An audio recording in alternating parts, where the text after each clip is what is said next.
Shalom saudara terkasih di dalam Tuhan Yesus Kristus. Di kesempatan siang hari ini, saya akan menyampaikan firman Tuhan yang berjudul Bangunlah dan Berdiri. Firman Tuhan harus disampaikan. Yang terambil dari Yeskiel 2 ayat 1-8. Saudara bisa membacanya di rumah. Langsung saja, saudara-saudara yang dikasihi Tuhan, kita melihat latar belakang dari kitab Yeskiel ini. Dimulai dari masa yang sangat kelam dalam sejarah Israel. Bangsa Israel terpecah menjadi dua bagian, dua kerajaan, utara dan selatan. Kerajaan utara jauh lebih dahulu jatuh ke tangan Asyur pada tahun 722 sebelum Masehi. Sedangkan Yehuda di selatan akhirnya jatuh ke Babel karena kemerosotan rohani yang terus terjadi. Seperti apa kemerosotan rohani mereka? Mereka menyembah berhala, mengabaikan hukum Tuhan, melakukan ketidakadilan, dan menolak peringatan para nabi. Seperti Yeremia, Yesaya. Akibatnya, Tuhan mengizinkan Babel menghukum mereka. Itu bukan karena Allah Israel kalah oleh ilah-ilah Babel, melainkan itu karena kedaulatan Allah. Saudara-saudara, di tengah kondisi itulah Nabi Yeskiel ini dipanggil. Ia melayani di masa pembuangan, di tengah bangsa yang kehilangan harapan. Namun, satu hal yang penting yang bisa kita pelajari. Tuhan tidak pernah meninggalkan umatnya. Ia tetap berbicara, ia tetap memanggil, dan ia tetap memberi kesempatan untuk bertobat. Saya akan menyampaikan sebuah ilustrasi terlebih dahulu.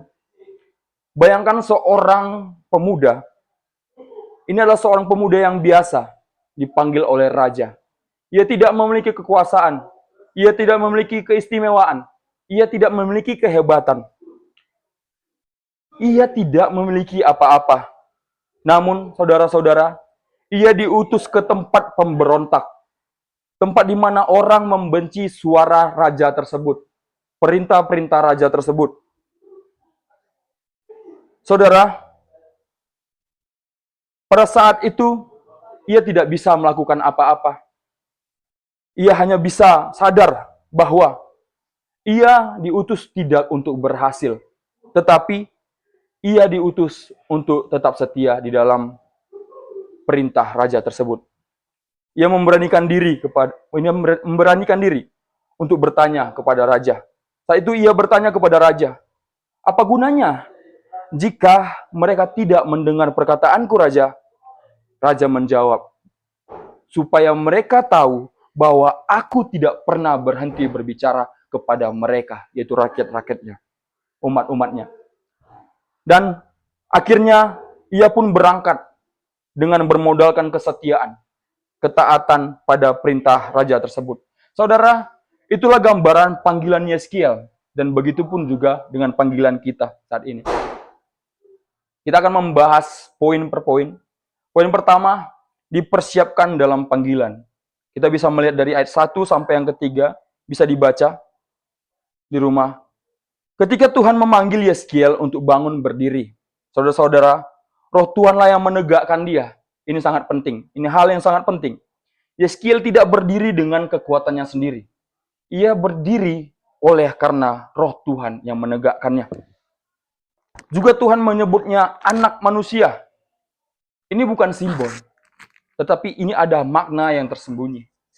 Ini menunjukkan bahwa manusia itu adalah terbatas, tetapi Allah yang mengutusnya tidak terbatas. Kita bisa bertanya, apa artinya? Artinya apa dari itu semua? Pelayanan tidak dimulai dari kemampuan kita, tidak dari kehebatan kita, tidak dari apa yang kita punya, tetapi dari persiapan Tuhan tersebut. Saudara, Tuhan tidak selalu memberi apa yang kelihatan. Kekuatan fisik, pengaruh, atau fasilitas. Tetapi ia memberi yang lebih jauh lebih penting, yaitu rohnya. Dari situlah datang keberanian, hikmat, dan kekuatan kepada kita. Hal ini juga berlaku bagi kita hari ini, saudara-saudara. Dalam hidup dan pelayanan, kita sering merasa tidak cukup. Dan memang benar, kita tidak cukup, tetapi Tuhan cukupkan. Jadi saudara-saudara, kita tidak perlu khawatir. Kita tidak memiliki apa-apa. Ingat, Tuhan akan mencukupi jikalau kita mengikuti perintahnya. Jadi kita bisa simpulkan poin ini adalah kita membutuhkan persiapan dari Tuhan. Bukan hanya kemampuan manusia, tetapi oleh rohnya yang ajaib. Kita bisa mengandalkan rohnya, sehingga setiap hal yang ada di dalam diri kita, itu bisa kita maksimalkan untuk bekerja di dalam Tuhan. Poin yang kedua, firman Tuhan harus disampaikan. Di dalam ayatnya yang keempat sampai ayatnya yang ketujuh, bagian ini Tuhan memerintahkan, memberi perintah yang sangat tegas kepada Yeskiel. Yeskiel harus menyampaikan firman Tuhan. Ini bukan pilihan. Ini kewajiban bagi Yeskiel. Ada 3 hal yang penting. Yang pertama, baik mereka mendengar atau tidak, tugas Nabi adalah menyampaikan, bukan memastikan hasil, saudara-saudara. Seringkali kita berpikir, kalau tidak didengar untuk apa? Tetapi Tuhan tidak pernah mengukur kita dari hasil, melainkan ketaatan. Jadi saudara, hasil adalah bagian Tuhan. Tugas kita adalah tetap setia. Yang kedua, sebab mereka adalah kaum pemberontak. Tuhan tidak menutupi kenyataan, saudara-saudara. Kita bisa tahu, bangsa Israel adalah bangsa yang keras kepala dan tegar hati. Ini bukan hal yang baru bagi kita. Sejak dulu mereka sudah menolak Tuhan. Namun justru kepada orang seperti itulah firman Tuhan harus disampaikan. Artinya, saudara-saudara, kondisi orang tidak menentukan apakah firman Tuhan diberitakan atau tidak. Firman Tuhan itu layak didengar setiap orang. Baik itu orang yang hidupnya benar, melainkan orang yang hidup di dalam jalan yang salah. Dan yang ketiga, saudara, mereka akan mengetahui bahwa seorang nabi ada di tengah mereka. Tujuan Tuhan bukan langsung membuat mereka bertobat pada saat itu juga, tetapi supaya mereka sadar Tuhan masih berbicara, Tuhan itu masih hadir, Tuhan itu ada di tengah-tengah mereka melalui nabinya. Saudara, pertobatan adalah proses, bukan suatu hal yang instan, tetapi ada proses di dalam pertobatan. Itu membutuhkan waktu yang cukup, tidak hanya langsung saja, tidak seperti membalikkan tangan. Tuhan bekerja tahap demi tahap. Di dalam tahap-tahap proses pertobatan kita minta Tuhan untuk bekerja di dalamnya, sehingga kita bisa bertobat sepenuhnya di hadapan Tuhan. Saudara, ini penting bagi kita. Kadang kita ingin memiliki hasil yang instan, tetapi tidak. Tuhan tidak bekerja seperti itu. Tuhan bekerja dengan caranya sendiri. Cara Tuhan itu tidak bisa kita selami, saudara-saudara. Cara Tuhan itu tidak sampai di pikiran kita. Kita ini manusia yang terbatas, tetapi Allah yang tidak terbatas. Saudara, selain itu Tuhan juga berkata kepada Yeskiel, jangan takut. Mengapa? Mengapa Tuhan mengatakan jangan takut? Karena Yeskiel akan menghadapi onak, duri, dan juga kalajengking. Kalau kita baca di teksnya. Ini adalah gambaran penderitaan, saudara-saudara. Gambaran penderitaan, bahaya, bahkan juga penolakan yang akan ia alami, saudara-saudara. Namun Tuhan tidak menjanjikan jalan yang mudah. Tuhan menjanjikan penyertaan. Tuhan tidak menjanjikan jalanmu akan lurus, lempeng saja. Jalanmu akan santai saja, enak-enak saja. Tidak. Tetapi Tuhan menjanjikan penyertaannya yang sempurna kepada orang yang mau mengikutinya. Saudara, banyak dari kita takut bersaksi. Takut menyampaikan kebenaran. Takut ditolak. Tetapi jika Tuhan yang mengutus, bahwa maka ia juga yang akan menguatkan kita untuk menyampaikan firman-Nya. Jadi kesimpulan dalam poin ini, saudara, ketaatan itu lebih penting daripada hasil. Firman Tuhan harus disampaikan, apapun respon manusia. Apapun yang akan menjadi tindakan balik dari orang yang kita sampaikan itu. Nah, poin yang ketiga, saudara, menjaga diri dari pengaruh jahat. Itu kita bisa baca dari ayat 8. Tuhan tahu bahwa Yeskiel adalah manusia yang terbatas, saudara-saudara. Ia bisa jatuh, ia bisa gagal. Karena Tuhan itu memperingatkan. Karena itu Tuhan memperingatkan, jangan menjadi seperti bangsa pemberontak itu.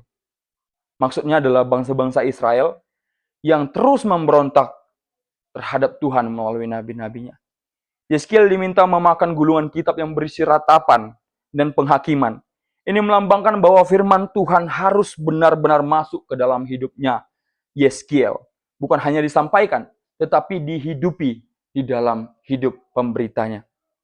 Saudara, firman ini sangat relevan bagi kita. Kita hidup di dunia yang penuh pengaruh dosa. Sangat mudah untuk terpengaruh. Kita manusia yang rentan jatuh di dalam dosa. Kita manusia yang tidak tahan terhadap godaan dosa. Namun jika kita punya pegangan yang kuat, maka kita akan bisa bertahan di dalam semuanya itu. Pegangan itu adalah firman Tuhan dan pimpinan Roh Kudus. Tuhan melalui Roh-Nya mencoba mengingatkan kita saat hampir salah, menguatkan kita saat kita lemah, memberi pengharapan saat kita putus asa, menguduskan hidup kita di dalam dunia yang jahat ini. Tanpa Tuhan, kita tidak akan mampu bertahan, saudara-saudara. Jadi, saudara-saudara, dari firman Tuhan hari ini kita belajar 3 hal. Bahwa kita harus dipersiapkan oleh Tuhan. Bukan dengan diri kita atau dengan dunia ini. Melainkan Tuhan yang mempersiapkan kita untuk jadi pemberitanya. Yang kedua, firman Tuhan itu harus disampaikan kepada siapa saja. Dalam situasi apa saja. Dan di dalam kondisi apa saja. Kita harus menyampaikan firman Tuhan tersebut.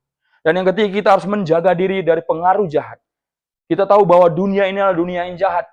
Banyak godaan. Banyak dosa-dosa yang bisa memaparkan kita. Memaparkan kekudusan kita. Maka dengan itu kita harus menjaga diri. Agar kita tidak jatuh di dalam dosa. Panggilan Tuhan bukan tentang kenyamanan. Tetapi tentang ketaatan. Mungkin kita tidak selalu diterima, saudara-saudara. Mungkin kita tidak selalu berhasil. Tetapi seperti pemuda dalam ilustrasi tadi, kita diutus bukan untuk berhasil, tetapi untuk setia, saudara-saudara. Dan ketika kita setia, satu hal yang pasti, yang bisa Tuhan janjikan. Orang akan tahu bahwa Tuhan masih berbicara kepadanya. Tuhan masih ada bersama-sama dia. Tuhan ada di dalam kehidupannya. Kiranya Tuhan menolong kita untuk bangun, berdiri, dan setia menyampaikan firman Tuhan. Amin.